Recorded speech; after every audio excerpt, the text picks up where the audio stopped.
Hello, mema wakwaba enne edeba na watwe wie nkran hye dwumedie yi so. Ye hye ye ho nkran efise bre ye wo mu ye brebone. Odofo enwom wei kora emma na etwe enwom. Se de enim se enye David nkwan na etwe enwom no. Moses kora etwe bi. Na wei ye enwom ano efi kora emma ne nchen. No moka onyankopon kesiye eyi onyame aye kanfo nyame ewo ne kro kronkron a ono nyame odi ne hene ewo mu na afei ne ni onyama sho so ne asase nyinara ma enigye ne odaw a oma ne ma yetimo na onyame ye kese ewo akwanyine mu na omoka onyankopon se de oye ahene mu nyina hene na onyankopon na ahemfo nyina ehye na ase. Onyankopon ne niam a oye ne eye wanwa adofonom ebre nyame asem ne ne ye eye wanwa no sa na wiase e wo mu nso emu wanwa ne senti ehu ne se niam a ekoso wiase bebre nara etese dia oba awo eyaw etie ampa na etese emframa ebubu ensiosu ehyen a Bible say enam Tarshish yenim se sa Tarshish hoi ena Jonah edwane kohyeye na ehum ne mframa etu na ne ekoso wa abrabo yi mu etesara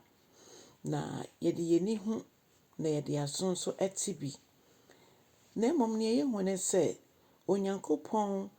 ne kro kronkron de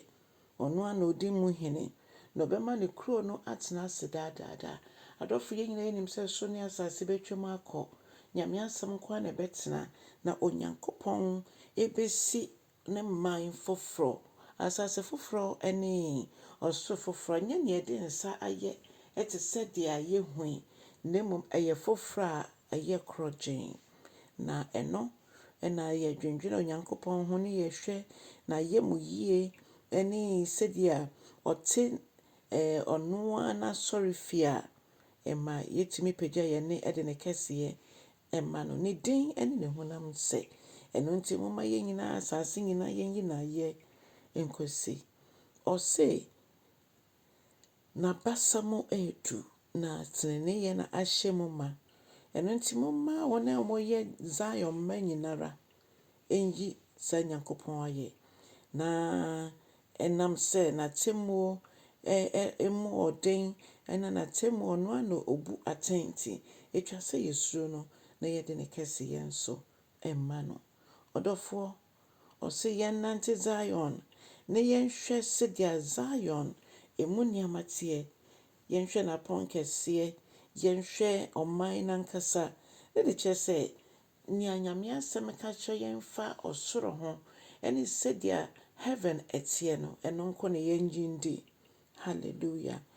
yenhwe na kwantempo nyinara afi yenhwe na himfie ahodo na yenkanche ye man ye na nanom a edi yechi eba yenka nyankopon kesiye enche omo enra yesua se ye pege nyame dine di adanse a ye man ye na nanom bisa yenka nyame ho asem emfanche omo sa na ya brabo ye nemui bibi biara ye bia se so nyame ni na pege urade din a amanfo behwe yen no ma behu urade ene dodo na de Kristo din na se de nyame som etie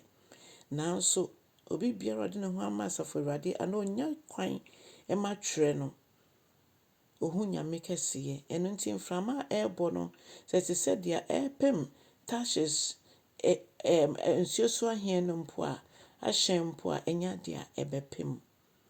nia ode ne ho ato urade asem so efise so ne asase twem kwa nyame asem de entwem da eno nti we ni ye nyankopon ye nyame a owo ho daadaadaa ono ena obekura ye mu na ono na obegye yen efi owo nsumo odofo na wotwe wie ye wanam ntuo bia wutu biara Ɔdɔfo momma yɛmfa yɛn anammɔntuo nyinaa nhyɛ Awurade nsa na ɔno ankasa ngye yɛn. Ɛnkanka ɛmfa bosome a ɛtɔ so nkron yi mu. Onyankopɔn ka wo ho na ɔndom wo na ɔnkyerɛ w'ahyeɛ mu. Ɔberɛ a wo nso wokyɛ asɛm no na wɔma afoforɔ hu yɛn Nyame bɛn a yɛresom. Onyankopɔn nyɛ ɔkɛseɛ na sɛ Yesu ankyɛ no ɔsane n'ani onyam mu a, yɛn mu biara nyɛ ɔyeraba. Wɔ Yesu din mu, amen.